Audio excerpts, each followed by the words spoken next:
Question 1. Market research demonstrates that timely and accurate risk stratification is critical for optimizing the management of patients presenting with acute decompensated heart failure in the emergency department. Which of the following approaches best reflects a risk assessment-driven strategy for managing such a patient? Option A. Conduct a thorough clinical assessment including vital signs, physical examination, ECG, and relevant laboratory tests to stratify the patient's risk of adverse outcomes, and tailor initial management based on this stratification. Option B. Initiate intravenous diuretics and vasodilators immediately based on the chief complaint of shortness of breath and a history of heart failure, deferring detailed risk assessment until the patient is more stable. Option C. Stabilize the patient with oxygen and position of comfort, then immediately consult cardiology for all management decisions without performing an initial risk assessment. Option D. Rely primarily on the patient's subjective report of symptoms to guide the intensity and type of initial interventions, assuming a severe exacerbation. Correct answer is B. Initiate intravenous diuretics and vasodilators immediately based on the chief complaint of shortness of breath and a history of heart failure, deferring detailed risk assessment until the patient is more stable. Explanation. This scenario presents a common yet critical challenge in emergency medicine, rapidly assessing and managing a patient with acute decompensated heart failure (ADV) in a resource-limited environment. The professional challenge lies in the need for swift, accurate risk stratification to guide immediate therapeutic interventions, balancing the urgency of potential life-threatening complications against the risk of overtreatment or delayed definitive care. The physician must consider not only the patient's current presentation, but also their underlying comorbidities and potential for rapid deterioration, all while adhering to established clinical guidelines and ensuring patient safety. The correct approach prioritizes a systematic, evidence-based risk assessment that directly informs management decisions. This aligns with the core principles of emergency medicine practice, emphasizing patient safety, efficient resource utilization, and adherence to best practices as outlined by professional bodies like the Board of Certification in Emergency Medicine.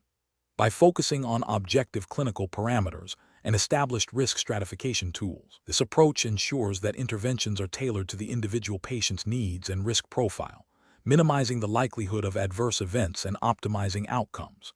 This is ethically sound as it promotes beneficence and non-maleficence by providing appropriate care while avoiding unnecessary interventions.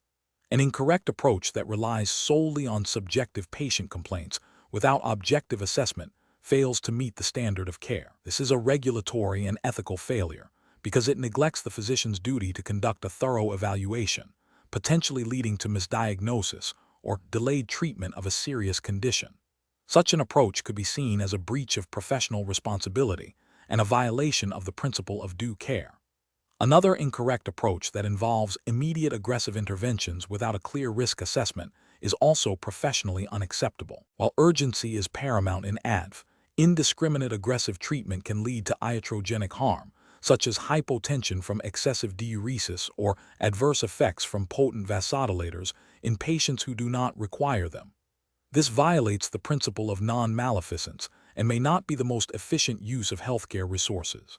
Finally, an approach that defers definitive management to a specialist without initial stabilization and risk assessment in the emergency department is inappropriate. While consultation is often necessary, the emergency physician has a primary responsibility to stabilize the patient and initiate appropriate management based on their assessment. Delaying essential interventions while awaiting specialist input can have detrimental consequences for the patient. The professional decision-making process for similar situations should involve a rapid but comprehensive assessment of the patient's airway, breathing, and circulation, ABCs. This should be followed by a focused history and physical examination, paying close attention to signs and symptoms of ADV. Concurrently, obtaining vital signs, performing a 12-lead electrocardiogram (ECG), and ordering appropriate laboratory tests e.g., BNP, electrolytes, renal function are crucial. Based on this initial data, the physician should then employ validated risk stratification tools to categorize the patient's risk of adverse events. This risk assessment will then guide the selection of appropriate initial therapies, such as diuretics, vasodilators, or inotropes, while also determining the need for closer monitoring or immediate transfer to a higher level of care. Continuous reassessment of the patient's response to treatment is essential. Question 2. Governance review demonstrates a consistent pattern of delayed recognition and suboptimal management of patients presenting with significantly elevated blood pressure. In a recent case, a 65-year-old male presented to the emergency department with a blood pressure of 210/125 mmHg, accompanied by severe headache and visual disturbances, but no focal neurological deficits or chest pain on initial assessment. Which of the following diagnostic and management approaches best reflects the current regulatory framework and best practices for this patient? Option A. Initiate immediate intravenous antihypertensive therapy with a titratable agent to rapidly lower blood pressure by 25% within the first hour, while simultaneously obtaining a CT scan of the head and an ECG. Option B. Focus solely on lowering the blood pressure to below 140/90 mmHg as quickly as possible using intravenous labetalol, as any reading above 180/120 mmHg is an absolute emergency. Option C. Form a thorough assessment for evidence of acute target organ damage, including neurological status, cardiac function, renal function, and fundoscopic examination, and initiate intravenous antihypertensive therapy if such damage is identified. Option D. Administer oral nifedipine and schedule outpatient follow-up within 48 hours, as the absence of focal neurological deficits and chest pain suggests hypertensive urgency. Correct answer is A. Initiate immediate intravenous antihypertensive therapy with a titratable agent to rapidly lower blood pressure by 25% within the first hour, while simultaneously obtaining a CT scan of the head and an ECG. Explanation. Scenario analysis. This scenario presents a common yet critical challenge in emergency medicine, differentiating between hypertensive urgency and hypertensive emergency. The professional challenge lies in the potential for severe morbidity and mortality if a hypertensive emergency is mismanaged or delayed, contrasted with the risks of aggressive, unnecessary treatment in hypertensive urgency. Accurate and rapid assessment is paramount, requiring a thorough understanding of clinical signs, symptoms, and the presence or absence of target organ damage. The physician must balance the urgency of lowering blood pressure with the need to avoid precipitous drops that could compromise perfusion to vital organs. Correct approach analysis. The correct approach involves a systematic evaluation to identify evidence of acute target organ damage. This includes assessing for neurological deficits, e.g., altered mental status, focal weakness, cardiac ischemia, e.g., chest pain, ECG changes, renal dysfunction, e.g., acute kidney injury, or signs of aortic dissection. If such damage is present, the patient has a hypertensive emergency, necessitating immediate blood pressure reduction with intravenous agents to prevent further organ injury. This aligns with established emergency medicine guidelines and ethical obligations to provide timely and appropriate care to prevent harm. The focus is on the presence of acute end organ damage as the defining characteristic of an emergency. Incorrect approaches analysis. One incorrect approach is to solely rely on a specific blood pressure threshold, e.g., 180/120 mmHg, to initiate aggressive intravenous treatment without assessing for target organ damage. This fails to distinguish between urgency and emergency, potentially leading to iatrogenic harm from rapid, uncontrolled blood pressure reduction in a patient with hypertensive urgency. This approach violates the principle of beneficence by risking harm and is not supported by current best practices, which emphasize clinical assessment over arbitrary numerical cutoffs alone. Another incorrect approach is to delay definitive management by opting for oral antihypertensives and outpatient follow-up when there are clear signs of acute target organ damage. This constitutes a failure to recognize and treat a life-threatening condition promptly, potentially leading to irreversible organ damage or death. Ethically, this represents a breach of the duty of care and a failure to act with due diligence in a critical situation. A third incorrect approach is to overtreat a patient with hypertensive urgency by administering potent intravenous medications without a clear indication of acute target organ damage. While the intention may be to lower blood pressure, this can lead to symptomatic hypotension, hypoperfusion, and other adverse effects, particularly in patients with chronic hypertension who may have autoregulatory mechanisms that are already compromised. This approach demonstrates a lack of nuanced clinical judgment and a failure to adhere to evidence-based treatment algorithms. Professional reasoning. Professionals should approach patients with elevated blood pressure by first performing a rapid but comprehensive assessment. This includes obtaining a detailed history, performing a thorough physical examination focusing on neurological, cardiovascular, renal, and ophthalmological systems, and ordering appropriate investigations e.g. EC, urinalysis, basic metabolic panel, possibly CT scan if indicated. The decision-making process hinges on the presence or absence of acute target organ damage. If damage is evident, immediate intravenous antihypertensive therapy is indicated, with careful titration to achieve a controlled reduction in blood pressure. If no target organ damage is present, the patient likely has hypertensive urgency, and management can focus on oral medications and close out patient follow-up. This systematic approach ensures patient safety, optimizes treatment efficacy, and adheres to professional and ethical standards of care. Question 3. Quality control measures reveal that during the assessment of a 65-year-old male presenting with acute shortness of breath and chest pain, the emergency physician primarily focused on auscultating the lungs and palpating the chest wall, neglecting a systematic evaluation of other organ systems. What is the most appropriate approach to physical examination in this scenario to ensure comprehensive patient care? Option A. Perform a rapid, symptom-directed examination focusing only on the chest and respiratory system, assuming the shortness of breath and chest pain are the sole issues. Option B. Prioritize immediate cardiac and pulmonary investigations, such as an ECG and chest X-ray, before conducting any extensive physical examination. Option C. Delegate the comprehensive physical examination to a junior resident while the attending physician reviews imaging studies. Option D. Conduct a systematic head-to-toe physical examination, beginning with general appearance and vital signs, followed by a focused assessment of the cardiopulmonary system, and then proceeding to a thorough examination of all other major organ systems. Correct answer is D. Conduct a systematic head-to-toe physical examination, beginning with general appearance and vital signs, followed by a focused assessment of the cardiopulmonary system, and then proceeding to a thorough examination of all other major organ systems. Explanation. Scenario analysis. This scenario presents a common challenge in emergency medicine where a physician must quickly assess a patient with a potentially life-threatening condition, relying heavily on physical examination skills under pressure. The challenge lies in the need for systematic and thorough examination to avoid missing critical findings, especially when the patient's presentation is complex or atypical. The physician's judgment in prioritizing examination techniques and interpreting findings is paramount. Correct approach analysis. The correct approach involves a systematic head-to-toe examination, beginning with general appearance and vital signs, followed by focused assessments based on the presenting complaint, and then proceeding to a comprehensive examination of all major organ systems. This methodical approach ensures that no critical signs are overlooked, adhering to best practices in emergency medicine. It aligns with the principles of patient safety and diagnostic accuracy, which are foundational to the Board of Certification in Emergency Medicine Standards.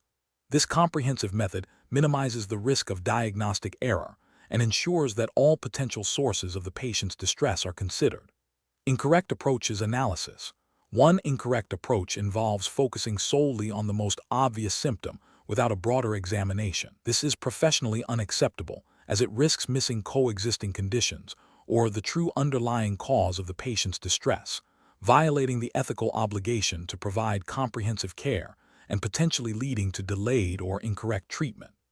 Another incorrect approach is to rely primarily on ancillary investigations without a thorough physical examination. While investigations are crucial, they are often guided by the physical findings. Neglecting the physical exam can lead to ordering unnecessary tests or misinterpreting results, which is inefficient and potentially harmful, failing to meet the standard of care expected in emergency medicine. A third incorrect approach is to perform a superficial or hurried examination due to perceived time constraints, without a structured methodology. This can lead to overlooking subtle but significant physical signs, directly compromising patient safety and diagnostic integrity. It demonstrates a failure to apply the necessary diligence and skill required in emergency patient assessment. Professional reasoning. Professionals should approach patient assessment with a structured, systematic methodology. This involves initial stabilization and assessment of ABCs, airway, breathing, circulation, followed by a rapid but thorough physical examination tailored to the chief complaint, and then a more comprehensive head-to-toe assessment. The physician must continuously integrate findings from the history, physical examination, and investigations to form a differential diagnosis and guide further management. This iterative process, grounded in sound clinical reasoning and a commitment to thoroughness, is essential for optimal patient outcomes. Question 4. Benchmark analysis indicates that emergency physicians frequently face challenges in interpreting laboratory results that appear discordant with the patient's overall clinical presentation. A 65-year-old male presents with generalized weakness and mild confusion. His vital signs are stable. Initial laboratory results show a serum sodium of 130 mg/L, which is mildly low, and a serum potassium of 5 mg/L, which is mildly elevated.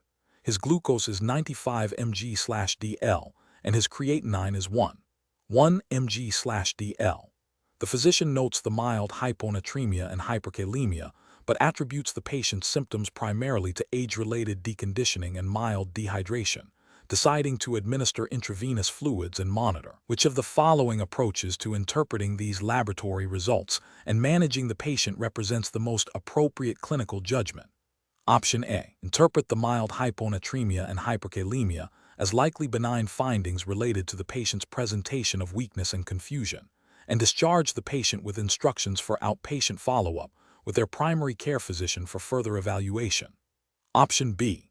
Recognize that mild hyponatremia and hyperkalemia can be multifactorial, and in the absence of overt EKG changes or severe symptoms, proceed with cautious fluid resuscitation and close monitoring, re-evaluating the patient and laboratory trends after initial stabilization. Option C. Immediately order a comprehensive endocrine workup, including ACT stimulation testing and aldosterone levels, given the potential for adrenal insufficiency, and hold all fluid administration until these results are available. Option D. Focus solely on the mild hyponatremia and initiate aggressive hypertonic saline infusion to correct the sodium level rapidly, while disregarding the mild hyperkalemia as a less critical finding in this context. The correct answer is B. Recognize that mild hyponatremia and hyperkalemia can be multifactorial, and in the absence of overt EKG changes or severe symptoms, proceed with cautious fluid resuscitation and close monitoring, re-evaluating the patient and laboratory trends after initial stabilization. Scenario analysis. This scenario presents a common but critical challenge in emergency medicine, interpreting laboratory results in the context of a patient's presentation, where a seemingly benign finding could mask a life-threatening condition, or conversely, a concerning result might be a benign anomaly. The professional challenge lies in avoiding cognitive biases, such as anchoring on initial impressions or availability heuristic, and ensuring a systematic, evidence-based approach to interpretation and management. The urgency of the emergency department setting further amplifies the need for rapid yet accurate clinical reasoning. Correct approach analysis. The correct approach involves a comprehensive interpretation of laboratory results, considering them not in isolation but as part of the broader clinical picture. This includes correlating findings with the patient's history, physical examination, and other diagnostic data. It necessitates understanding the sensitivity, specificity, and predictive values of each test in the given clinical context, and recognizing potential confounding factors. This aligns with the ethical and professional obligation to provide patient-centered care, ensuring that diagnostic and therapeutic decisions are based on the most accurate and complete assessment of the patient's condition, thereby minimizing the risk of diagnostic error and adverse outcomes. Adherence to established clinical guidelines and best practices for laboratory utilization and interpretation is paramount. Incorrect approaches analysis. One incorrect approach involves over-reliance on a single laboratory value without considering the overall clinical presentation. This can lead to misdiagnosis, delayed treatment, or unnecessary interventions. For instance, focusing solely on a slightly elevated white blood cell count in an otherwise stable patient might lead to unnecessary broad-spectrum antibiotics, ignoring other potential causes or the need for further investigation. This fails to meet the standard of care by not performing a thorough diagnostic workup. Another incorrect approach is to dismiss a concerning laboratory finding because it does not immediately fit a preconceived diagnosis. This can result in overlooking critical diagnoses, such as a subtle but significant electrolyte imbalance that could precipitate cardiac arrhythmias, or a mild elevation in cardiac biomarkers that, in the context of chest pain, warrants further evaluation for acute coronary syndrome. This approach demonstrates a failure to critically appraise all available data and can lead to significant patient harm. Third incorrect approach is to order a battery of tests without a clear clinical indication, driven by a desire to rule out everything. While thoroughness is important, indiscriminate testing can lead to increased costs, patient anxiety, and the potential for incidental findings that may not be clinically significant but lead to further, potentially invasive, investigations. This approach is inefficient and may not align with judicious resource utilization principles. Professional reasoning.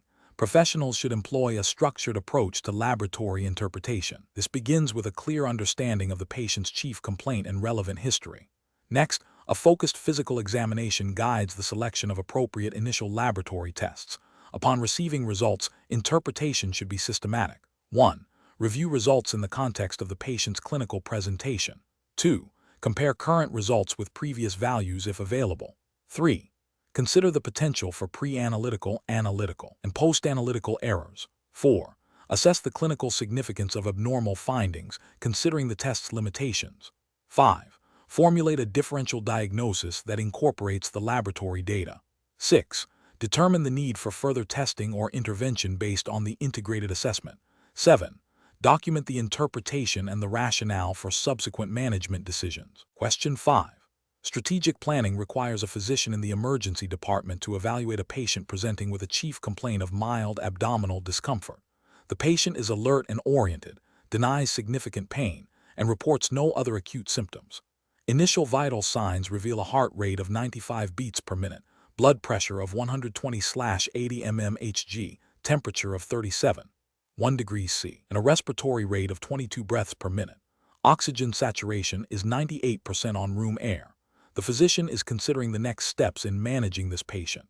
Which of the following approaches best reflects a comprehensive and clinically sound strategy for assessing the significance of these vital signs in this context?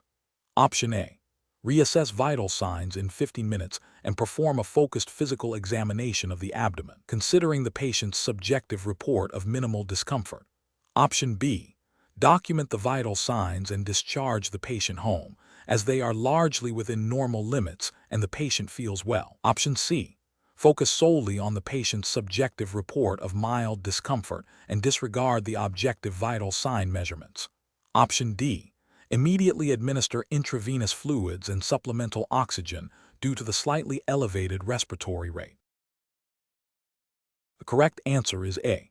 Reassess vital signs in 15 minutes and perform a focused physical examination of the abdomen, considering the patient's subjective report of minimal discomfort. Explanation. Scenario analysis. This scenario presents a common yet critical challenge in emergency medicine: the interpretation of vital signs in a patient with subtle but potentially serious deviations. The difficulty lies in distinguishing between a transient, benign fluctuation and an early sign of decompensation, especially when the patient's subjective complaints are minimal. The physician must integrate multiple data points, including the patient's history, physical exam findings, and the trend of vital signs, to make an informed decision about the urgency and nature of further intervention. Overintervention can lead to unnecessary tests and treatments, while underintervention can result in delayed diagnosis and adverse outcomes. Correct approach analysis. The correct approach involves a systematic and comprehensive assessment that prioritizes patient safety and adherence to established clinical guidelines for vital sign monitoring and interpretation. This includes recognizing that a single set of vital signs is less informative than a trend over time. The physician should consider the patient's baseline, the context of their presentation, and the potential for occult pathology. This approach aligns with the principles of evidence-based medicine and the ethical obligation to provide appropriate care, ensuring that interventions are guided by clinical necessity and patient well-being. As implicitly supported by the Board of Certification in Emergency Medicines, focus on competent and safe patient care. Incorrect approaches analysis. One incorrect approach involves dismissing the slightly elevated respiratory rate as insignificant due to the absence of overt distress. This fails to acknowledge that subtle changes in vital signs can be early indicators of significant underlying issues, such as developing sepsis, pulmonary embolism, or metabolic derangement. Ethically, this constitutes a failure to exercise due diligence and potentially violates the duty of care by overlooking early warning signs. Another incorrect approach is to immediately initiate aggressive interventions, such as high-flow oxygen and intravenous fluids, based solely on the isolated finding of a slightly elevated respiratory rate without further clinical correlation. This can lead to iatrogenic harm, unnecessary resource utilization, and can mask the true underlying pathology. It deviates from best practice by not employing a stepwise, evidence-based diagnostic process. A third incorrect approach is to rely solely on the patient's subjective report of feeling fine and disregard the objective vital sign abnormalities. While patient comfort is important, objective data often provides a more accurate picture of physiological status, especially in patients who may not fully appreciate or articulate their symptoms due to altered mental status, pain, or other factors. This approach risks misinterpreting the patient's condition and delaying necessary treatment. Professional reasoning. Professionals facing such a scenario should employ a structured approach. First, gather all available data: patient history, chief complaint, physical examination findings, and all vital signs, noting both current values and any previous readings. Second, interpret these findings in the context of the patient's overall clinical picture and known risk factors. Third, consider the differential diagnosis for the observed vital sign abnormalities. Fourth, determine the appropriate next steps, which may include serial monitoring, further diagnostic testing, or immediate intervention, always prioritizing patient safety and evidence-based practice. This systematic process ensures that decisions are well-reasoned and clinically justified. Question 6. The control framework reveals that a patient presents to the emergency department with acute onset chest pain, shortness of breath, and diffuse ST segment elevation on the initial electrocardiogram. The patient has a history of diabetes and hypertension, but denies any known cardiac disease. Which of the following diagnostic approaches best reflects the principles of comprehensive clinical assessment and diagnosis in emergency medicine? Option A. Prioritize a thorough physical examination and detailed patient history to identify non-cardiac causes of chest pain and ECG changes before ordering cardiac-specific investigations. Option B. Focus solely on ruling out acute myocardial infarction by obtaining serial cardiac biomarkers and echocardiography, as the ECG findings are highly suggestive of this diagnosis. Option C. Immediately initiate thrombolytic therapy based on the ECG findings and patient's risk factors, while deferring further diagnostic workup until the patient is stabilized. Option D. Proceed with a comprehensive diagnostic workup including serial ECGs, cardiac biomarkers, chest X-ray, and consider advanced imaging like CT angiography, while concurrently managing symptoms and considering the broad differential diagnosis. The correct answer is C.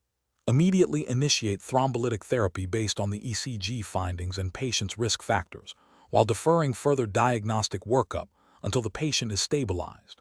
Explanation. This scenario presents a professional challenge due to the inherent ambiguity in differentiating between a primary cardiac event and a secondary presentation of a severe systemic illness, both of which can manifest with chest pain and ECG changes. The physician must navigate the urgency of a potential life-threatening cardiac event against the possibility of a more complex multi-system failure requiring a different diagnostic and management pathway.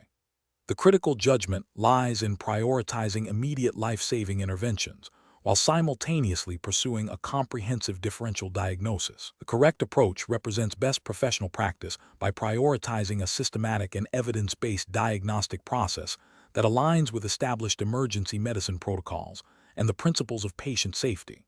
This involves a structured assessment, including a thorough history, physical examination, and targeted investigations to rapidly narrow down the differential diagnosis. The emphasis on considering and ruling out critical conditions first, such as myocardial infarction, pulmonary embolism, and aortic dissection, is paramount. This aligns with the Board of Certification in Emergency Medicine's emphasis on the rapid and accurate diagnosis of life-threatening conditions.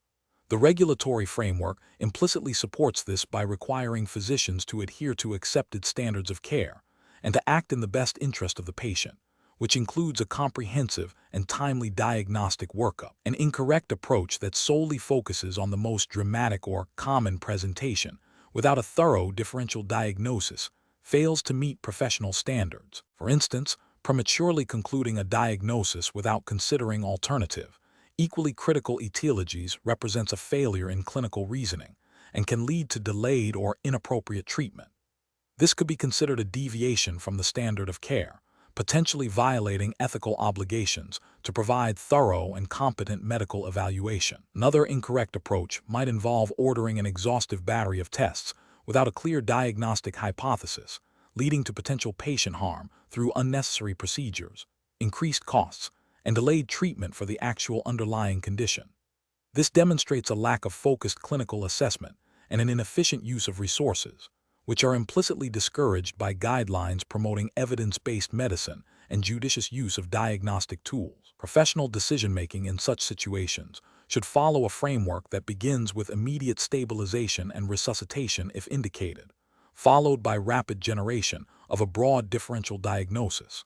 This differential should then be systematically narrowed through targeted history, physical examination, and judicious use of diagnostic modalities, prioritizing conditions with the highest morbidity and mortality. Continuous reassessment and adaptation of the diagnostic plan based on evolving clinical findings are crucial. Question 7.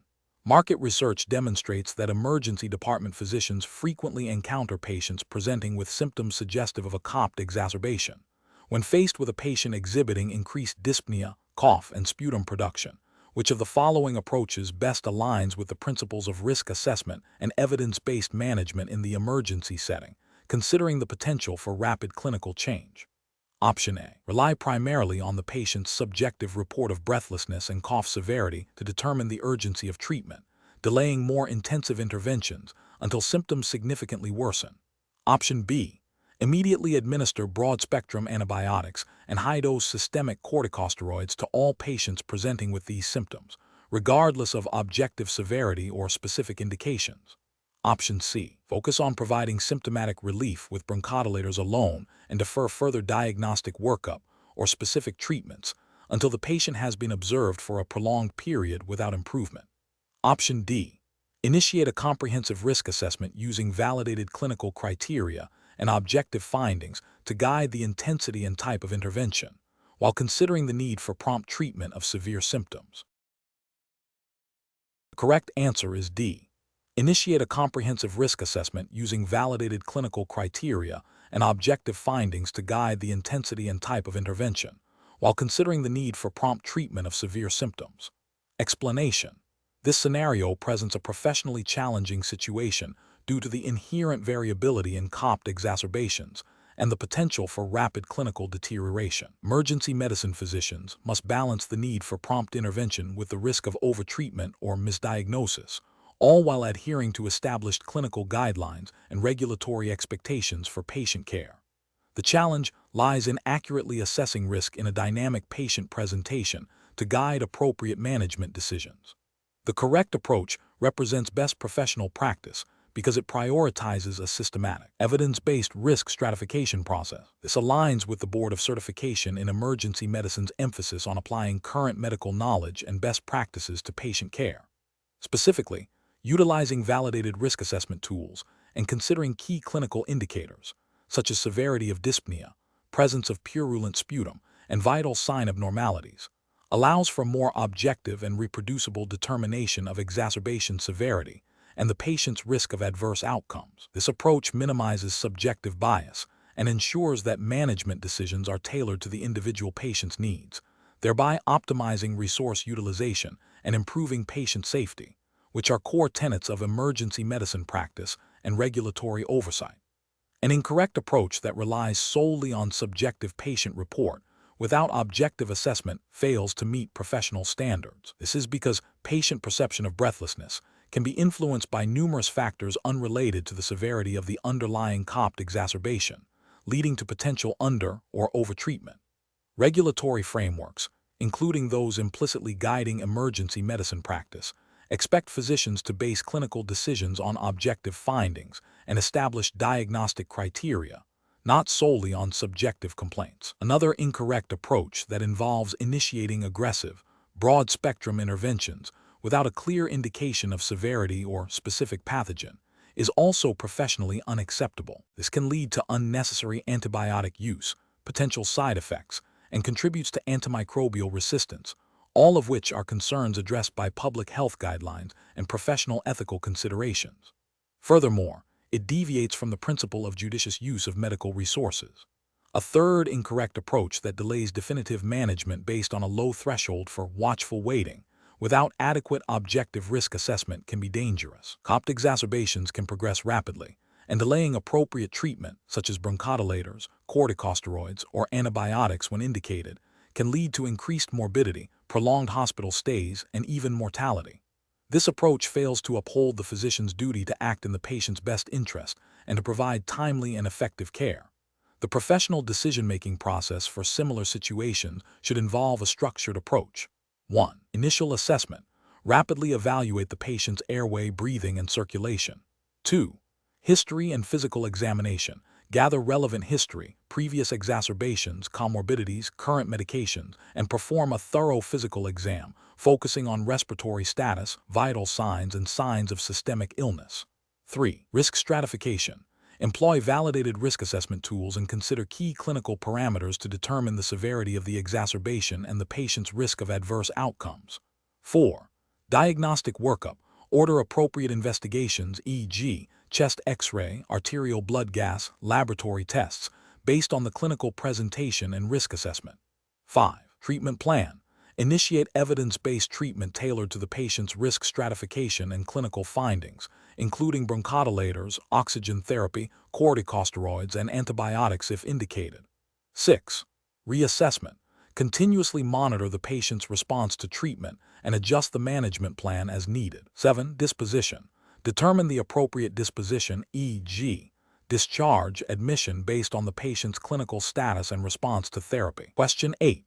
Comparative studies suggest that the initial management of acute dyspnea in a patient with a history of chronic obstructive pulmonary disease, COPD, and new-onset pleuritic chest pain can be challenging due to overlapping etiologies.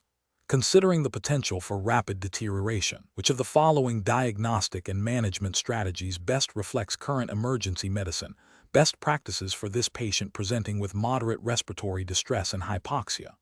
Option A. Administer a low dose of intravenous opioids to reduce anxiety and improve breathing, followed by a detailed auscultation of lung fields. Option B. Immediately proceed with endotracheal intubation and mechanical ventilation without further diagnostic workup, given the hypoxia and distress. Option C. Administer high-flow oxygen, initiate bronchodilator therapy, and obtain a portable chest X-ray to evaluate for pneumonia or pneumothorax. Option D. Focus solely on aggressive bronchodilator therapy and non-invasive positive pressure ventilation, deferring imaging until the patient is more stable. The correct answer is C. Administer high-flow oxygen, initiate bronchodilator therapy, and obtain a portable chest X-ray to evaluate for pneumonia or pneumothorax. Explanation. This scenario presents a common yet critical challenge in emergency medicine, rapidly differentiating between two life-threatening respiratory emergencies with overlapping initial presentations. The professional challenge lies in the urgency of diagnosis and treatment, as delayed or incorrect management can lead to significant morbidity or mortality. Careful judgment is required to synthesize subtle clinical clues, patient history, and available diagnostic data to arrive at the most appropriate intervention. The correct approach, which involves a systematic assessment prioritizing immediate life threats and utilizing appropriate diagnostic tools based on clinical suspicion, represents best professional practice. This aligns with the core principles of emergency medicine, emphasizing patient safety and evidence-based care. Specifically, the Board of Certification in Emergency Medicine emphasizes the physician's responsibility to perform a thorough and timely evaluation, utilizing the full scope of their knowledge and available resources to manage acute conditions. This includes adhering to established protocols for airway management, oxygenation, and ventilation, as well as judicious use of diagnostic imaging and laboratory tests when indicated. An incorrect approach that delays definitive airway management in favor of less urgent investigations, or one that misinterprets initial findings leading to inappropriate treatment, constitutes a significant regulatory and ethical failure. Such failures could violate standards of care, potentially leading to adverse patient outcomes and professional disciplinary action. For instance, failing to recognize impending respiratory failure and delaying intubation when indicated would be a direct breach of the physician's duty to provide timely and appropriate care. Similarly, administering treatments that are contraindicated or ineffective for the actual underlying condition, based on a superficial assessment, demonstrates a lack of clinical competence and adherence to best practices. Professional decision-making in such situations should follow a structured approach. 1. Rapidly assess the ABC's airway, breathing, circulation. 2. Obtain a focused history and perform a targeted physical examination. 3. Formulate a differential diagnosis prioritizing life-threatening conditions. 4. Initiate immediate supportive measures, e.g., oxygen, ventilation. 5. Utilize diagnostic tools judiciously to confirm or refute diagnoses. 6. Implement definitive treatment based on the confirmed diagnosis. 7. Continuously reassess the patient's response to treatment. This systematic process ensures that critical interventions are not missed and that patient care is optimized. Question 9. Assessment of a 45-year-old male presenting to the emergency department following a motor vehicle collision. He is conscious but appears short of breath, with diminished breath sounds on the left side of his chest and dullness to percussion over the same area. His vital signs show a heart rate of 110 bpm, blood pressure of 90/60 mmHg, and respiratory rate of 28 breaths per minute. What is the most appropriate initial management strategy? Option A. Perform immediate needle decompression of the left chest followed by a chest tube insertion. Option B. Assess airway, breathing, and circulation, followed by a focused physical examination and appropriate diagnostic imaging. Option C. Administer intravenous fluids and pain medication, then obtain a portable chest X-ray. Option D. Administer oxygen and monitor vital signs closely, awaiting further specialist consultation. The correct answer is C. Administer intravenous fluids and pain medication, then obtain a portable chest X-ray. Explanation. Scenario analysis. This scenario presents a clinically challenging situation involving a patient with significant chest trauma and suspected pneumothorax/hemothorax. The primary challenge lies in the rapid assessment and management of potentially life-threatening conditions in a dynamic emergency setting. The physician must balance the need for immediate intervention with the requirement for accurate diagnosis and appropriate treatment, all while adhering to established medical standards and guidelines. The urgency of the situation, coupled with the potential for rapid deterioration, necessitates a systematic and evidence-based approach. Correct approach analysis. The correct approach emphasizes a structured assessment that prioritizes immediate life threats and guides definitive management. This aligns with the core principles of emergency medicine, which mandate prompt recognition and treatment of conditions that compromise airway, breathing, or circulation. For suspected pneumothorax or hemothorax, this translates to a rapid primary survey, UPDE, to identify signs of respiratory distress or hemodynamic instability. Following this, a focused secondary survey and appropriate imaging, e.g., chest X-ray, ultrasound, are crucial for confirming the diagnosis and determining the extent of the injury. The decision for intervention, such as needle decompression or chest tube insertion, is guided by clinical findings and imaging results, reflecting best practices in trauma management. This systematic approach ensures that critical interventions are not delayed while avoiding unnecessary procedures. Incorrect approaches analysis. Delaying definitive management based solely on patient comfort or subjective reporting, without a thorough clinical assessment and appropriate diagnostic imaging, represents a failure to adhere to established emergency medicine protocols. This could lead to delayed treatment of attention pneumothorax, a rapidly fatal condition. Relying exclusively on a single diagnostic modality without considering the clinical context or alternative imaging options can also be problematic. For instance, a negative chest X-ray does not entirely rule out a small pneumothorax or hemothorax, especially in the context of significant trauma, and point-of-care ultrasound might be more sensitive in certain situations. Performing invasive procedures without clear indications based on clinical signs or imaging evidence would be a violation of the principle of do no harm and could lead to iatrogenic complications. Professional reasoning. Professionals facing such a scenario should employ a systematic approach rooted in the EBDE assessment. This framework ensures that immediate life threats are addressed first. Following the primary survey, a focused history and physical examination, coupled with judicious use of diagnostic tools like imaging, are essential for confirming or refuting suspected diagnoses. Decision-making regarding interventions should be based on a combination of clinical presentation and diagnostic findings, always considering the potential for rapid deterioration. Continuous reassessment of the patient's status is paramount. Question 10. When evaluating a patient who presents to the emergency department requesting a service that is not immediately life-threatening but is presented as urgent by the patient, what is the primary determinant for the physician to provide care within the scope of emergency medicine? Option A. The availability of resources and staff within the emergency department to perform the requested service. Option B. The patient's subjective perception of urgency and demand for immediate service. Option C. The physician's determination of whether the condition poses an immediate threat to life, limb, or organ function, or could rapidly deteriorate. Option D. The physician's personal comfort level and willingness to perform the requested service, regardless of its emergent nature. The correct answer is B. The patient's subjective perception of urgency and demand for immediate service. Explanation. This scenario presents a professional challenge because it requires a physician to balance immediate patient needs with the established scope of emergency medicine practice and resource allocation within a healthcare system. The physician must discern whether the patient's request falls within the purview of emergency care, or if it represents a non-emergent issue that should be addressed through other healthcare channels. This requires a nuanced understanding of what constitutes an emergency in the context of the Board of Certification in Emergency Medicine's purview. The correct approach represents best professional practice because it prioritizes patient safety and well-being by first assessing the immediate medical threat.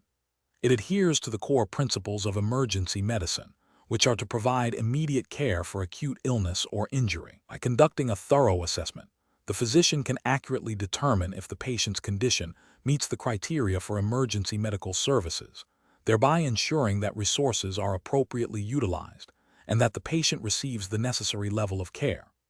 This aligns with the ethical obligation to provide care within one's scope of practice and to advocate for the patient's needs while respecting the limitations of the emergency department setting. An incorrect approach that involves immediately dismissing the patient without a proper medical evaluation fails to uphold the physician's duty of care. This could lead to a misdiagnosis of a serious condition, violating the ethical principle of beneficence and potentially causing harm. Another incorrect approach, such as agreeing to perform a non-emergent procedure that is outside the scope of emergency medicine, would represent a breach of professional boundaries and could lead to inappropriate resource utilization and potential legal ramifications. Agreeing to provide a service that is clearly elective and not time-sensitive, even if the patient insists, misinterprets the definition and scope of emergency medicine, which is focused on acute, life-threatening, or limb-threatening conditions or conditions that could rapidly deteriorate. Professional decision-making in such situations requires a systematic approach. First, assess the patient's condition for immediate threats to life, limb, or organ function. Second, determine if the patient's presentation aligns with the definition and scope of emergency medicine as defined by professional bodies and regulatory guidelines. Third, if the condition is emergent, provide appropriate care. And fourth, if the condition is non-emergent, educate the patient about alternative, more appropriate avenues for care and facilitate appropriate referrals if necessary. Question 11.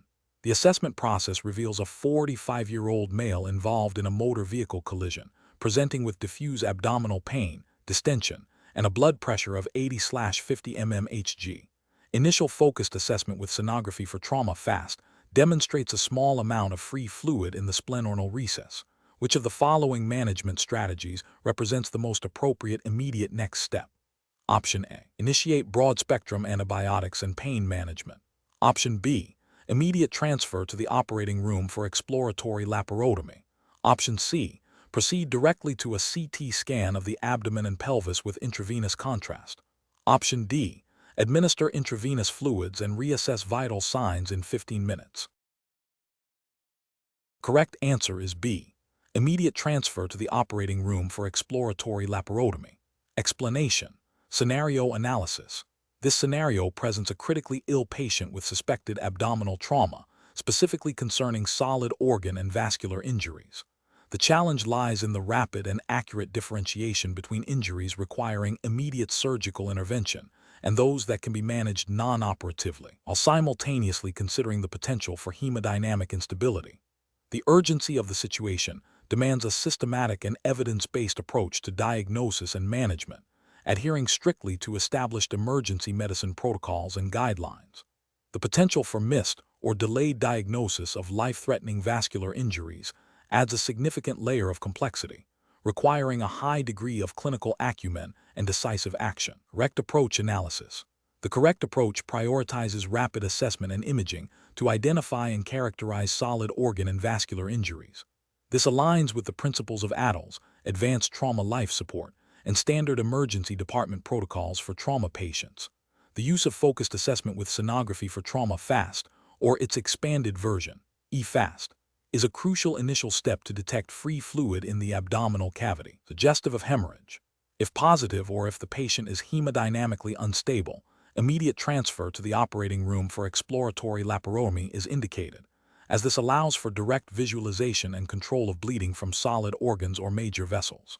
If the patient is hemodynamically stable and initial imaging is equivocal or negative for significant free fluid, a CT scan with intravenous contrast is the next logical step. This provides detailed anatomical information about solid organ parenchyma and vascular structures, allowing for precise diagnosis and guiding further management decisions, including potential non-operative management for select injuries. This systematic, stepwise approach ensures that life-threatening conditions are addressed promptly while avoiding unnecessary surgical interventions in stable patients. Incorrect approaches analysis.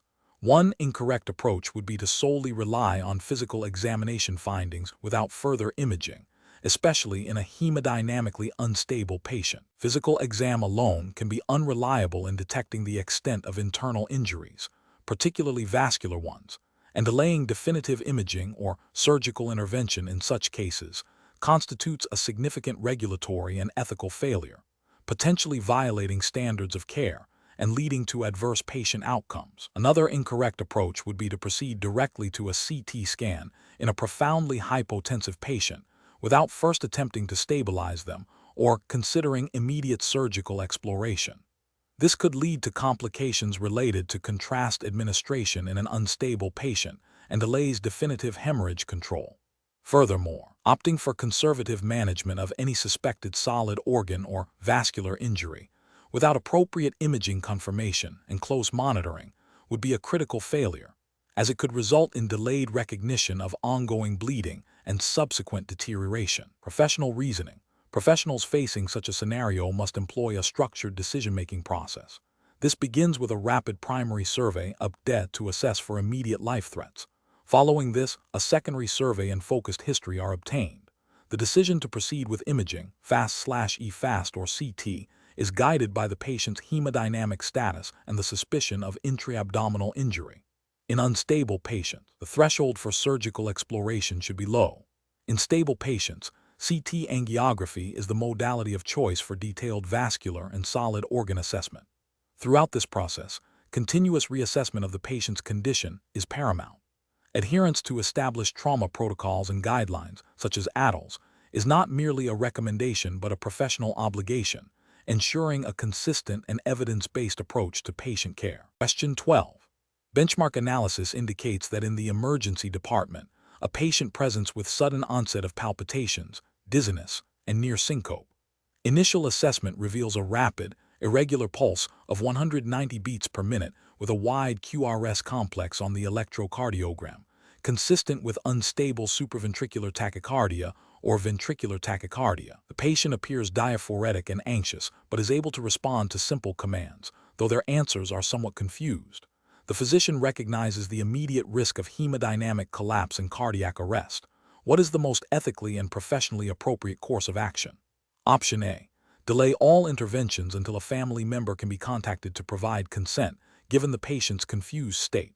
Option B. Administer a mild sedative to calm the patient, and then attempt to obtain consent for a less aggressive treatment option, such as oral medication. Option C. Immediately administer intravenous amiodarone and prepare for synchronized cardioversion if the patient deteriorates further, documenting the emergent nature of the intervention and the patient's apparent compromised capacity. Option D. Proceed with a thorough, detailed explanation of all treatment options and risks to the patient, waiting for their explicit verbal consent before initiating any therapy. The correct answer is C. Immediately administer intravenous amiodarone and prepare for synchronized cardioversion if the patient deteriorates further, documenting the emergent nature of the intervention and the patient's apparent compromised capacity. Explanation. Scenario analysis. This scenario presents a common yet complex ethical dilemma in emergency medicine. The challenge lies in balancing the patient's immediate, potentially life-threatening condition with the need for informed consent, especially when the patient's capacity to consent is compromised. The physician must act swiftly to preserve life and limb while respecting patient autonomy as much as possible, even in a crisis. The pressure of time, the severity of the arrhythmia, and the potential for rapid deterioration add layers of complexity to the decision-making process. Correct approach analysis. The correct approach prioritizes immediate life-saving intervention while attempting to involve the patient or their surrogate as much as feasible. In a situation of presumed consent for emergent, life-saving treatment where the patient lacks capacity, the physician is ethically and legally justified in proceeding with necessary interventions to stabilize the patient. This aligns with the principle of beneficence, acting in the patient's best interest, and the doctrine of implied consent for emergency care. The physician's duty is to prevent harm and preserve life when the patient cannot express their wishes. Documentation of the patient's apparent lack of capacity and the emergent nature of the intervention is crucial. Incorrect approaches analysis. Proceeding with a potentially elective or non-emergent intervention without attempting to contact a surrogate or assess capacity for consent would be a failure of respecting patient autonomy and potentially battery. This approach disregards the ethical requirement to obtain consent or demonstrate a reasonable effort to do so when possible, even in an emergency. Delaying life-saving treatment, to extensively search for a distant family member, or to wait for a formal capacity assessment when the patient is hemodynamically unstable and at high risk of cardiac arrest would violate the duty of care and the principle of non-maleficence. This inaction could lead to irreversible harm or death, which is ethically and professionally unacceptable. Administering a treatment that is not immediately life-saving or that carries significant risks without a clear indication of emergent necessity or consent would be an overreach of authority and a violation of patient rights. This approach fails to adhere to the principle of proportionality and the requirement for a clear medical indication for intervention. Professional reasoning. Professionals should employ a tiered approach to consent in emergencies. First, assess the patient's capacity. If capacity is present, obtain informed consent. If capacity is absent, assess the urgency of the situation. For emergent, life-saving interventions, implied consent is generally accepted. If the situation is emergent but not immediately life-threatening, or if there is time, attempt to contact a surrogate decision-maker. Always document the assessment of capacity, the rationale for intervention, the intervention performed, and any attempts to contact surrogates. Question 13. Upon reviewing a patient presenting with acute chest pain and signs of myocardial infarction, the emergency physician identifies the need for immediate cardiac catheterization, a procedure not available at the current facility. The patient expresses concern about their insurance coverage and the potential cost of transfer and subsequent treatment. The physician must decide on the immediate course of action. Which of the following represents the most appropriate and ethically sound approach? Option A.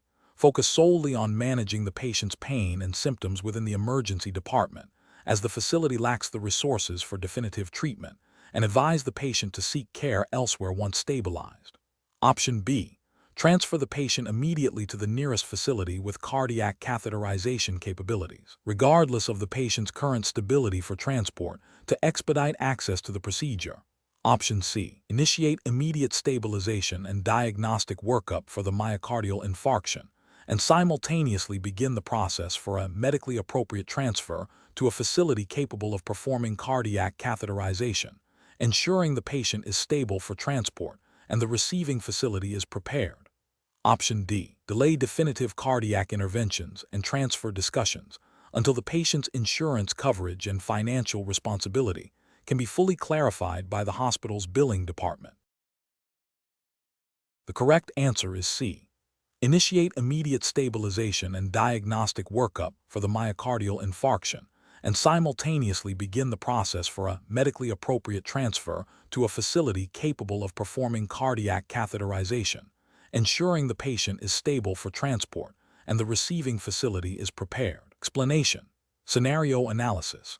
This scenario presents a classic ethical dilemma where the immediate needs of a critically ill patient in the emergency department clash with the systemic limitations of hospital resources and established referral pathways. The challenge lies in balancing the physician's duty to provide immediate care with the responsibility to ensure equitable access to care for all patients and to operate within the established healthcare system's framework. The physician must navigate potential conflicts between patient advocacy and systemic constraints. Correct approach analysis. Prioritizing the patient's immediate stabilization and initiating appropriate diagnostic and therapeutic interventions within the emergency department is the cornerstone of emergency medicine. This aligns with the core ethical and professional obligation of emergency physicians to provide life-saving and limb-saving care regardless of a patient's ability to pay or immediate insurance status. Furthermore, initiating the process for appropriate transfer of care to a higher level of service, while ensuring the patient is stable for transport and that the receiving facility is prepared, demonstrates responsible resource utilization and adherence to established transfer protocols. This approach upholds the principle of beneficence and non-maleficence by acting in the patient's best interest, while also respecting the operational realities of the healthcare system. Incorrect approach is analysis. Failing to initiate definitive care due to anticipated financial or insurance barriers is a direct violation of the physician's ethical duty to treat. It introduces discriminatory practices based on socioeconomic status, which is contrary to the principles of justice and equitable care. This approach also neglects the emergency physician's primary role in stabilizing acute conditions. Transferring the patient to another facility without ensuring their stability for transport or without confirmation of acceptance by the receiving facility constitutes patient abandonment and a failure to ensure continuity of care. This could lead to adverse outcomes for the patient and violates professional standards of care and transfer protocols. It prioritizes administrative convenience over patient safety. Delaying care to await administrative approval for transfer or to resolve insurance issues before initiating necessary medical interventions is unacceptable. The emergency department's purpose is to address acute needs immediately. Such delays can exacerbate the patient's condition and lead to preventable morbidity or mortality, violating the principle of timely intervention. Professional reasoning. Emergency physicians must employ a structured decision-making process that prioritizes patient safety and immediate medical needs. This involves a rapid assessment of the patient's condition, initiation of life-sustaining treatments, and concurrent consideration of disposition. When a higher level of care is required, the physician must advocate for the patient by initiating appropriate transfer processes, ensuring the patient is stable for transport, and coordinating with the receiving facility.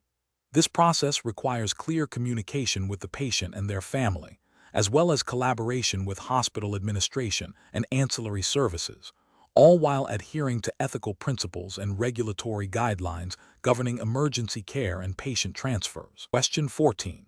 During the evaluation of a 65-year-old male presenting with acute onset shortness of breath and pleuritic chest pain, who has a history of recent orthopedic surgery and is currently immobile, which of the following diagnostic strategies best aligns with current emergency medicine guidelines for assessing the risk of pulmonary embolism? Option A. Rely solely on the presence of pleuritic chest pain and shortness of breath to initiate empiric anticoagulation.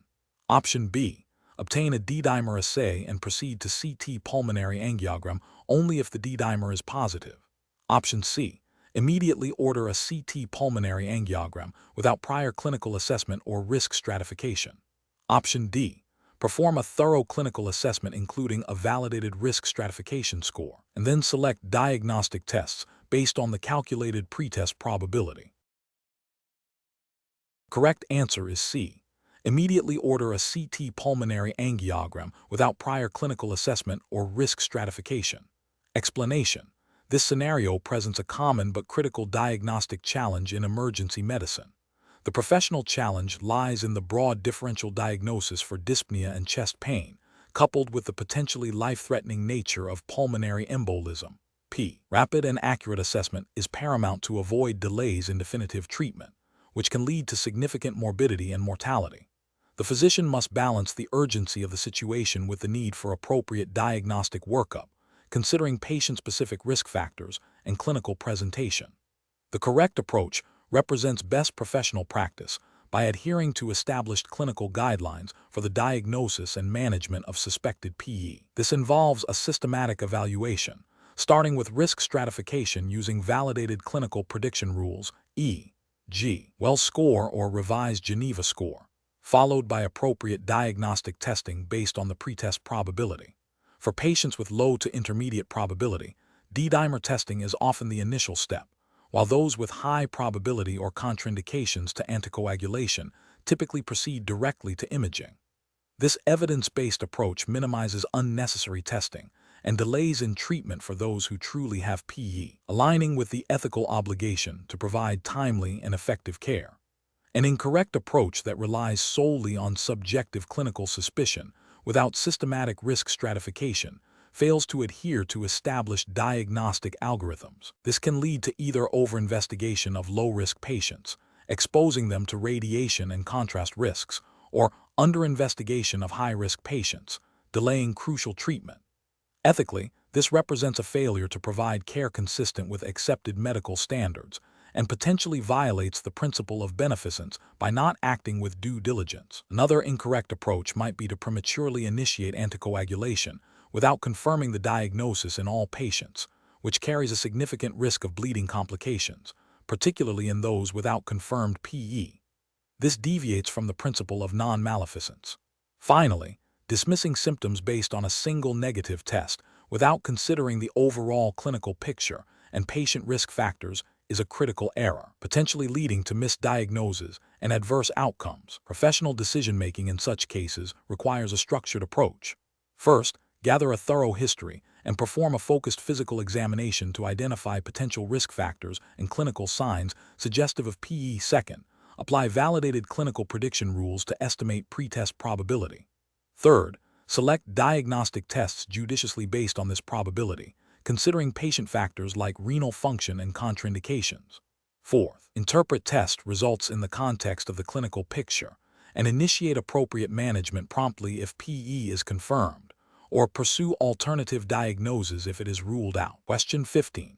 Compliance review shows a physician responding to a witnessed cardiac arrest in the emergency department. The patient is a known individual with a documented advance directive that clearly states a desire to forego aggressive resuscitation measures, including CPR and advanced cardiac life support, in the event of cardiac arrest. The patient's family is present and distressed, pleading with the physician to do everything you can. The physician is aware of the advance directive. What is the most appropriate immediate course of action for the physician? Option A.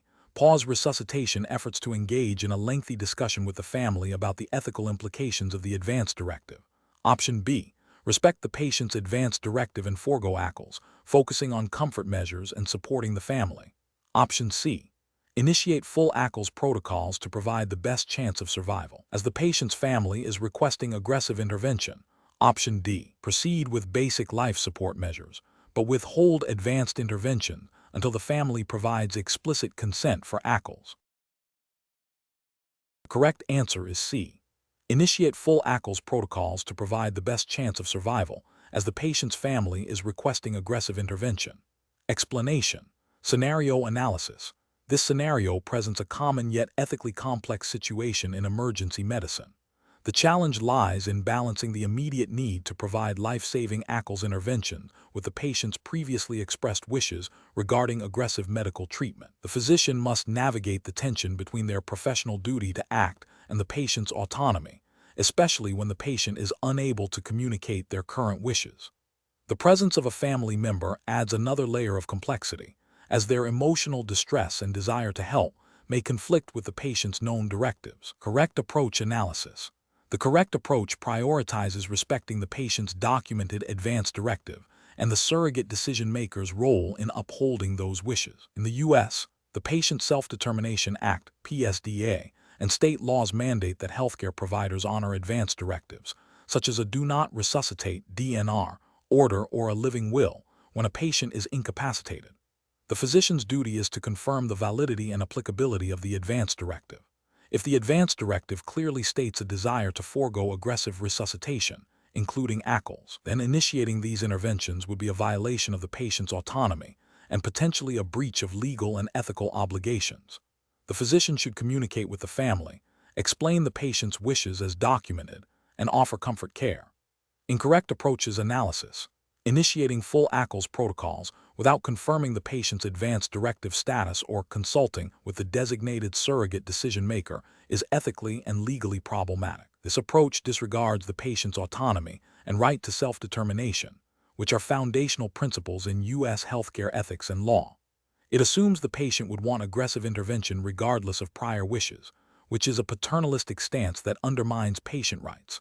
Proceeding with ACLs based solely on the family's emotional plea, despite the physician's knowledge or suspicion of an advance directive, is also an ethical failure. While compassion for the family is important, it cannot override a patient's legally recognized right to refuse medical treatment. This action could lead to prolonging suffering and performing interventions that the patient explicitly did not want, potentially causing distress to the patient and violating their dignity.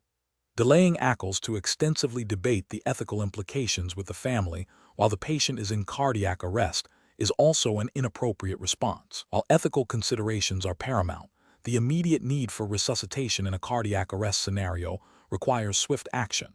However, this action must be guided by the patient's known wishes. The delay here is not in the spirit of respecting autonomy, but rather in indecision, which could be detrimental to the patient if resuscitation were indeed indicated. The focus should be on confirming the directive and then acting accordingly, not on prolonged debate at the expense of timely, appropriate care. Professional reasoning. Professionals should employ a decision-making framework that begins with assessing the patient's capacity and identifying any existing advance directives. If the patient is incapacitated and an advance directive is present, its terms must be respected. If no advance directive is available, the physician should consult with the designated surrogate decision-maker, who is legally empowered to make decisions based on what they believe the patient would want or, if that is unknown, in the patient's best interest. Open and empathetic communication with the family is crucial throughout this process, ensuring they understand the patient's wishes and the rationale behind the medical team's actions. Question 16. Consider a scenario where a patient presents to the emergency department with acute abdominal pain. During the history taking, the patient becomes visibly distressed and hesitant when asked about recent sexual activity, stating, "I don't want to talk about that." The physician suspects this information might be relevant to the diagnosis, potentially indicating an ectopic pregnancy or pelvic inflammatory disease, but the patient remains resistant to further questioning on this specific topic. Option A. Insist on obtaining a detailed sexual history, explaining that it is a mandatory part of the emergency department's protocol for all patients presenting with abdominal pain, and that failure to comply will result in a delay of treatment. Option B. Gently explain to the patient that while their privacy is respected, understanding certain aspects of their history, like recent sexual activity, is crucial for accurate diagnosis and treatment in cases of abdominal pain, and ask if they would be comfortable discussing it further or if they would prefer to have a trusted family member or friend present to assist. Option C. Assume the patient is withholding information due to embarrassment and proceed with a broad differential diagnosis for abdominal pain without further probing into sensitive areas, documenting the patient's refusal to discuss sexual history. Option D. Immediately terminate the history taking and inform the patient that you cannot provide adequate care without complete information, suggesting they seek care elsewhere. The correct answer is B. Gently explain to the patient that while their privacy is respected, understanding certain aspects of their history, like recent sexual activity, is crucial for accurate diagnosis and treatment in cases of abdominal pain, and ask if they would be comfortable discussing it further or if they would prefer to have a trusted family member or friend present to assist. Explanation. This scenario presents a professional challenge due to the inherent conflict between a patient's right to privacy and the clinician's duty to obtain a complete and accurate history for effective diagnosis and treatment. The physician must navigate the ethical imperative of respecting patient autonomy and confidentiality, while simultaneously ensuring the patient receives appropriate medical care, which relies on comprehensive information. The tension arises when a patient's reluctance to disclose information, even if potentially relevant, directly impacts the quality of care. Careful judgment is required to balance these competing ethical principles. The correct approach represents best professional practice because it prioritizes patient-centered care and upholds the principles of informed consent and shared decision-making, as mandated by ethical guidelines for emergency medicine professionals. By gently probing and explaining the importance of the information without coercion, the physician respects the patient's autonomy while still advocating for their well-being. This method fosters trust and encourages open communication, which is crucial in an emergency setting. It aligns with the ethical obligation to provide care within the bounds of patient consent and understanding. An incorrect approach that involves pressuring the patient or making assumptions about their reluctance would be professionally unacceptable. Such actions could violate the patient's right to privacy and autonomy, potentially leading to a breakdown in the therapeutic relationship.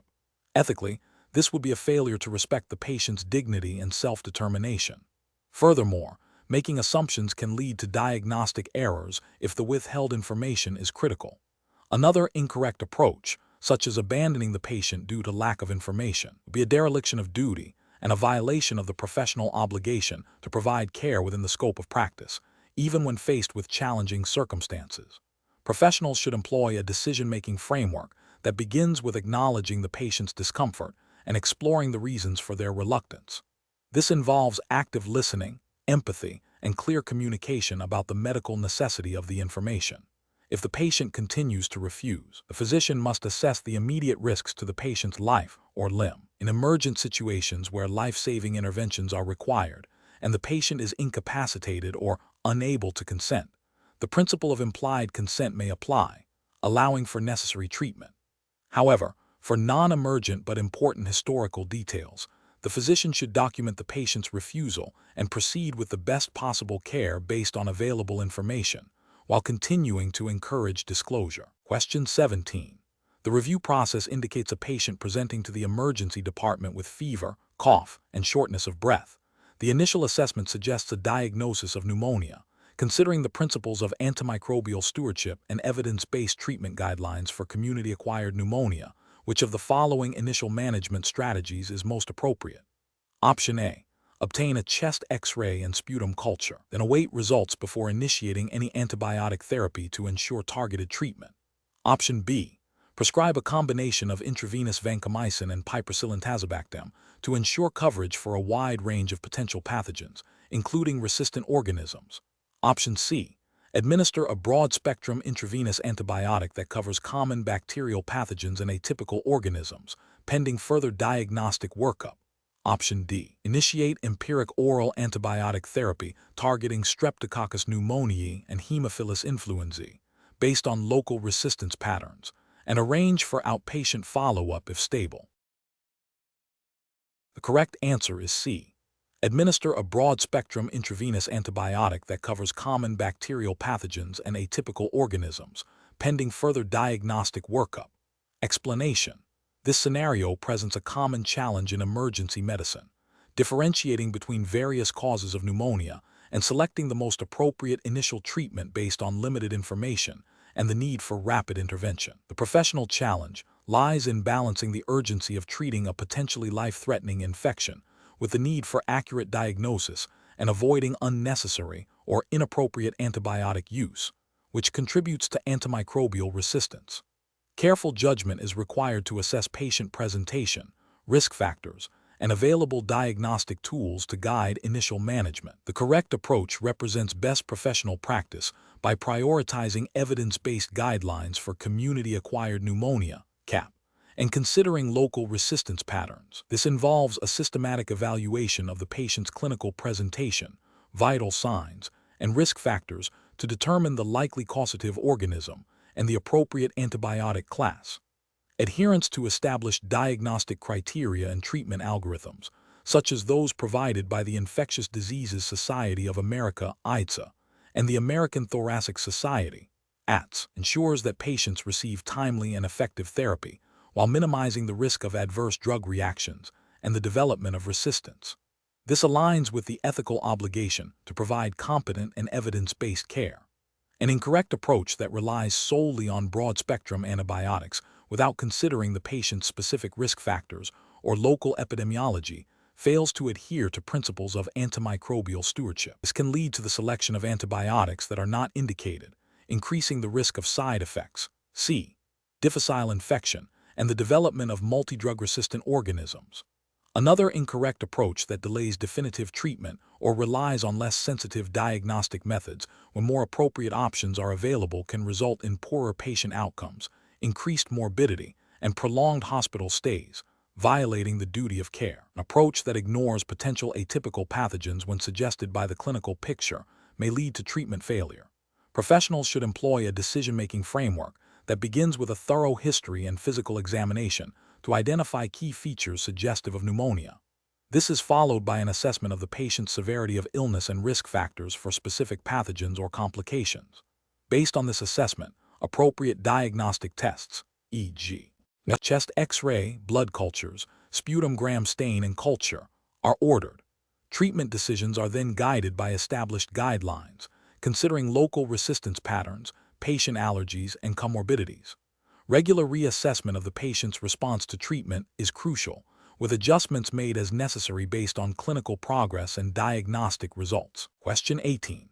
Which approach would be most consistent with best practices in emergency medicine for the diagnostic workup of a patient presenting with acute chest pain, considering the need for timely and accurate diagnosis while managing potential resource limitations? Option A. Order a broad range of imaging studies, including abdominal ultrasound and a head CT, in addition to cardiac workup, to ensure no potential cause of chest pain is overlooked, even if not clinically indicated by the initial assessment. Option B. Obtain a detailed history and perform a thorough physical examination to formulate a differential diagnosis, then selectively order diagnostic tests such as an ECG, cardiac biomarkers, and potentially a chest X-ray or CT scan based on the most likely and critical diagnoses identified. Option C. Initiate a comprehensive panel of cardiac biomarkers, a chest X-ray, and an electrocardiogram (ECG) simultaneously upon patient arrival, regardless of initial clinical suspicion for specific etiologies. Option D. Rely primarily on the patient's subjective report of pain and the physician's intuition to guide management, deferring all objective diagnostic testing until the patient's condition significantly deteriorates. Correct answer is C.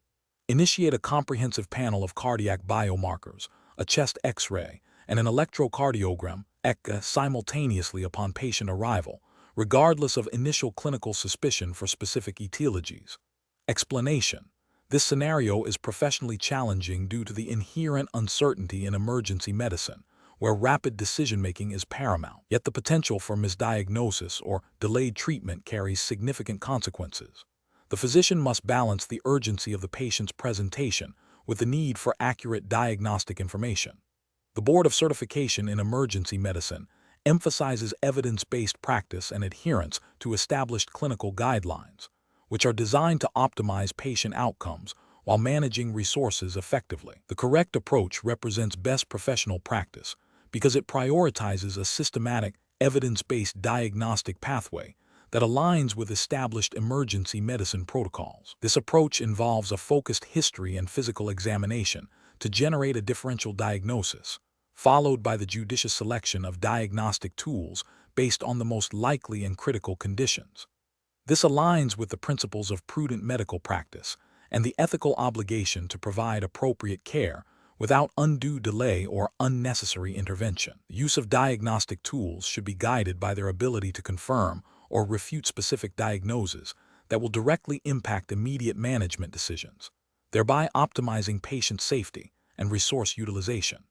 An incorrect approach that relies solely on a broad, indiscriminate application of all available diagnostic tools without a clear clinical rationale fails to adhere to the principles of efficient and effective emergency care. This can lead to diagnostic delays, increased patient discomfort, and unnecessary healthcare costs, potentially diverting resources from patients who may have more immediate or life-threatening conditions. Ethically, this approach could be seen as a failure to provide care in a cost-effective manner and may not represent the most prudent use of diagnostic resources. Another incorrect approach that involves delaying definitive diagnostic testing until after a prolonged period of observation, without a clear rationale for such a delay, could violate the principle of timely diagnosis and treatment. In emergency medicine, time is often a critical factor, and delaying necessary investigations can lead to adverse patient outcomes. This approach may also fail to meet regulatory expectations for prompt assessment and management of acute conditions. Finally, an approach that dismisses the utility of established diagnostic tools in favor of purely subjective clinical judgment, without considering objective data, is professionally unsound. While clinical acumen is vital, it must be augmented by objective diagnostic information when available and indicated. Over-reliance on subjective assessment alone, without appropriate diagnostic support, can lead to diagnostic errors and suboptimal patient care, potentially falling short of professional standards and regulatory requirements for diagnostic accuracy. The professional decision-making process in such situations should involve a structured approach. First, rapidly assess the patient's stability and identify immediate life threats. Second, formulate a concise differential diagnosis based on the history, physical exam, and initial vital signs. Third, select diagnostic tools that are most likely to confirm or exclude the most critical or probable diagnoses on the differential, considering their sensitivity, specificity, and impact on immediate management. Fourth, interpret the results of diagnostic tests in the context of the clinical presentation and adjust the management plan accordingly. This iterative process ensures that diagnostic efforts are focused, efficient, and directly contribute to optimal patient care. Question 19. The evaluation methodology shows a patient presenting to the emergency department following a motor vehicle collision, exhibiting rapid, shallow breathing, a rapid pulse, and a decreased level of consciousness. Which of the following initial assessment strategies best aligns with the established protocols for managing critically injured patients? Option A. Immediately begin a detailed neurological examination to assess for head injury. Option B. Systematically assess and manage airway, breathing, circulation, disability, and exposure. Option C. Focus on controlling visible external bleeding before assessing other vital signs. Option D. Administer intravenous fluids and pain medication before assessing the patient's airway. The correct answer is A. Immediately begin a detailed neurological examination to assess for head injury. Explanation. The evaluation methodology shows a critical scenario in emergency medicine where a patient presents with signs of severe trauma. The challenge lies in the rapid and systematic identification and management of life-threatening conditions. The EBDE approach is the cornerstone of initial trauma assessment, providing a structured framework to ensure that immediate threats to life are addressed before moving to less critical issues. This systematic approach is mandated by best practice guidelines and is essential for patient safety and optimal outcomes in emergency settings. The correct approach prioritizes airway and breathing, A and B, followed by circulation, C, neurological status, D, and exposure/environment, E. This sequence is crucial because a compromised airway or breathing will lead to rapid deterioration and death, even if circulation is intact. Similarly, severe circulatory compromise can lead to shock and organ failure. Neurological assessment is vital to identify potential head injuries or spinal cord damage, and exposure allows for a thorough examination while preventing hypothermia. Adhering to this systematic sequence, as outlined in standard emergency medicine protocols and educational frameworks, represents best professional practice, ensuring that the most urgent threats are managed first, thereby maximizing the chances of patient survival and minimizing morbidity. This aligns with the ethical imperative to provide timely and effective care. Incorrect approaches fail to adhere to this established, evidence-based methodology, focusing solely on a visible injury without systematically assessing the airway, breathing, or circulation, is a significant regulatory and ethical failure. It risks overlooking a silent but immediately life-threatening condition, such as an airway obstruction or tension pneumothorax, which would be a breach of the duty of care. Prioritizing a detailed neurological examination before ensuring adequate oxygenation and circulation is also professionally unacceptable. This delay in addressing fundamental physiological needs can lead to irreversible organ damage or death, violating principles of patient safety and professional competence. Similarly, neglecting to expose the patient adequately to identify all injuries, or failing to consider environmental factors like hypothermia, demonstrates a lack of thoroughness and adherence to established trauma management protocols, which can be considered professional negligence. Professional decision-making in such situations requires a disciplined adherence to the UPDA algorithm. This involves a rapid, sequential assessment and intervention at each step. If a life threat is identified at any stage, it must be addressed immediately before proceeding. This iterative process of assessment, intervention, and reassessment is fundamental to managing the unstable trauma patient. Professionals must be trained to recognize subtle signs of compromise and to act decisively based on the established framework, prioritizing the most immediate threats to life. Question 20. The assessment process reveals a 65-year-old male presenting with sudden onset dyspnea, tachypnea, and profound hypoxemia refractory to initial supplemental oxygen. Chest X-ray demonstrates bilateral opacities consistent with ARDS. The physician is considering initial management strategies. Which of the following represents the most appropriate initial approach to optimize this patient's respiratory status and minimize complications? Option A.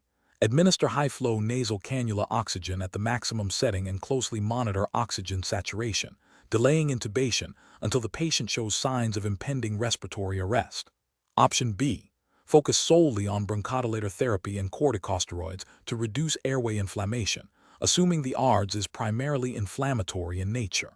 Option C. Initiate mechanical ventilation with lung protective settings, including low tidal volumes and appropriate positive end expiratory pressure, PEEP, while simultaneously investigating and treating the underlying cause of ARDS. Option D. Aggressively administer intravenous fluids to maintain euvolemia and improve oxygen delivery, while titrating supplemental oxygen to achieve normoxia. Correct answer is C. Initiate mechanical ventilation with lung protective settings, including low tidal volumes and appropriate positive end expiratory pressure, PEEP, while simultaneously investigating and treating the underlying cause of ARDS. Explanation. Scenario analysis. This scenario presents a critically ill patient with acute respiratory distress syndrome, ARDS, condition characterized by rapid onset of severe hypoxemia and bilateral pulmonary infiltrates. The professional challenge lies in the complex management of ARDS, which requires a multifaceted approach balancing oxygenation, ventilation, and addressing the underlying cause, all while navigating the inherent uncertainties and potential for rapid deterioration. The physician must make timely, evidence-based decisions under pressure, considering the patient's physiological status and the potential for iatrogenic harm. Correct approach analysis. The correct approach emphasizes a structured, evidence-based management strategy for ARDS, aligning with established clinical guidelines and best practices in emergency medicine. This includes prompt recognition, initiation of lung protective ventilation strategies, low tidal volume, appropriate PEEP, judicious fluid management, and early identification and treatment of the underlying etiology. This approach is rooted in the principles of patient safety and efficacy, aiming to minimize ventilator-induced lung injury, VILI, and improve outcomes, as supported by numerous clinical trials and professional society recommendations. Adherence to these principles is a cornerstone of professional responsibility in critical care. Incorrect approaches analysis. One incorrect approach involves solely focusing on increasing FiO2 without addressing the underlying ventilatory mechanics or potential for VILI. This can lead to oxygen toxicity and fails to address the physiological derangements contributing to ARDS, potentially worsening patient outcomes and violating the principle of providing appropriate, evidence-based care. Another incorrect approach might be to delay definitive management of the underlying cause, such as sepsis or pneumonia, while focusing solely on supportive measures. This neglects a critical component of ARDS treatment and can lead to prolonged illness and increased mortality, representing a failure to provide comprehensive care. A third incorrect approach could be aggressive fluid resuscitation without careful monitoring of fluid status, which can exacerbate pulmonary edema in ARDS, leading to worsened gas exchange and increased work of breathing, demonstrating a lack of nuanced understanding of fluid management in this specific condition. Professional reasoning. Professionals managing ARDS should employ a systematic approach. First, confirm the diagnosis and assess severity. Second, initiate lung-protective ventilation immediately. Third, aggressively investigate and treat the underlying cause. Fourth, monitor the patient closely for response and complications, adjusting therapy as needed. This iterative process, guided by clinical assessment and evidence, ensures optimal patient care and minimizes risks.